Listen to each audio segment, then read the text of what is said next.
She watched the tears running down the stranger's face and suddenly knew exactly what that jerk had done.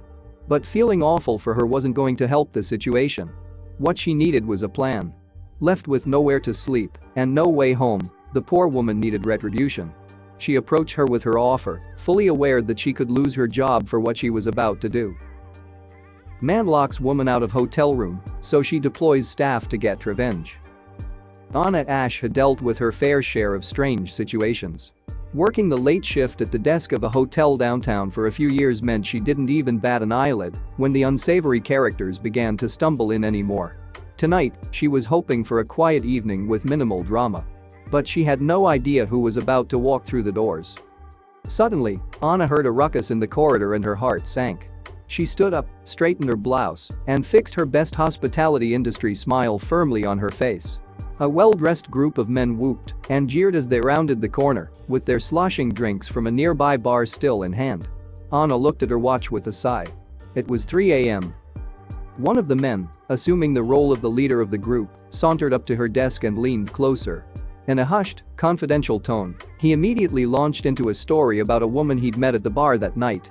Anna tried to look like she was listening attentively, but she was distracted by an unsettling feeling. Aware of the rest of the men's eyes burning a hole into her chest, she remembered what her mother always told her. The man continued with his story. By the sniggers coming from the rest of his group, Anna assumed that he was bragging like a frat boy and didn't take him seriously. But then, she realized that there was a point to the man's story. Anna listened, her mom's words ringing in her ears. Nothing good ever happens after 3 a.m., she had always said. The man revealed that the woman at the bar had been hitting on him. He'd told her he wasn't interested multiple times, but, apparently, she was very persistent. Feeling uncomfortable, he and his friends left the bar and had ordered an Uber to the hotel. But it wasn't until they got into the Uber that the man realized that his room key was missing. But while he was telling her this, something about his story just didn't sit right with Anna. Because she worked in the service industry, Anna expected to have good customers and bad customers. And some were just downright rude. Nevertheless, she resolved to always try her best to give all her customers equally good service. But she wasn't prepared for this. Call it a woman's intuition or experience, Anna just knew there would be trouble. And she was right.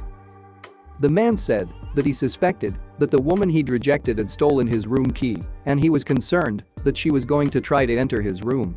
He asked Anna to deactivate the key, and if the woman came and asked for him, Anna was not to let her in. He described her in detail, her weight, hair color, height, body shape, and the dress she was wearing, but what raised red flags for Anna was that he said it all in a mocking tone, while his friends grinned and snickered among themselves. Anna had no choice but to do what she was trained to do in that situation. She pulled up his reservation, deactivated all the access cards, and made him a new set. She even offered to move him to a new room to make him feel more comfortable. But she was taken aback at how much all the men chuckled when he declined. He accepted the new access cards, and they went up to their room, and that was that. Only, it wasn't. An hour later, Anna was doing the shift handover with her colleague, counting up her cash drawer in the back office while he manned the front desk. She hadn't had a chance to tell him about what had happened earlier. Anna stepped out of the back office and was met with a sight she will never forget. The woman that the man had described earlier had shown up, and the plot thickened considerably after that. Anna, holding her bag and about to leave, sees her coworker buzzing the doors open, and the woman comes racing in, seeming to know exactly where she is going. Barefoot and holding her heels in one hand, she runs down the lobby and reaches the elevator. Anna rushes to her coworker to tell him what happened earlier, but he looks dumbstruck. Pointing to the screen that has the room reservation up, Anna's oblivious coworker explained that the woman had tried to use the room key, but it didn't work.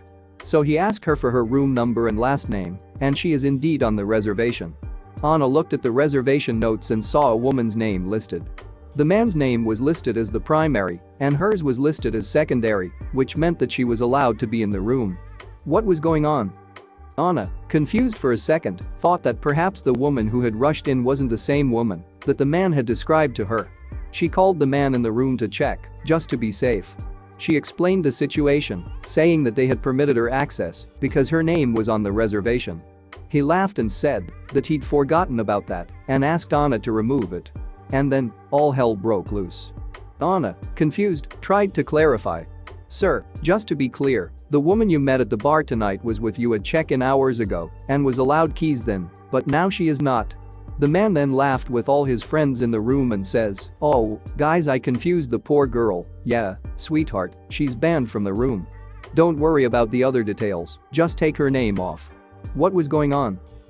"I see," Anna replied. "Then, if she isn't going to be on the room anymore, would you like us to call the police and have her removed from the property?" The man replied, "Ha, whoa. That's too far there. Don't worry, she'll get the hint soon enough." Anna hung up, feeling very suspicious. She told her coworker that she was going to stick around in case anything else happened. Then, the woman appeared. She got off the elevator, sobbing. She was on the phone with someone. She sat down in the lobby. Now was Anna's chance to find out what was going on. Anna gathered that the woman was on the phone with her mom and sister. Anna gathered that she had been invited out to spend the week with her boyfriend and meet all his old college buddies. This was the first night, so they had all met up for dinner and drinks. She had nipped to the restroom, but when she came back, she found her boyfriend talking to another woman on a dare from his friends. When Anna heard this, her blood began to boil. The woman, whose name was Erin, confronted her boyfriend, and he retaliated by humiliating her in front of his friends and the entire bar.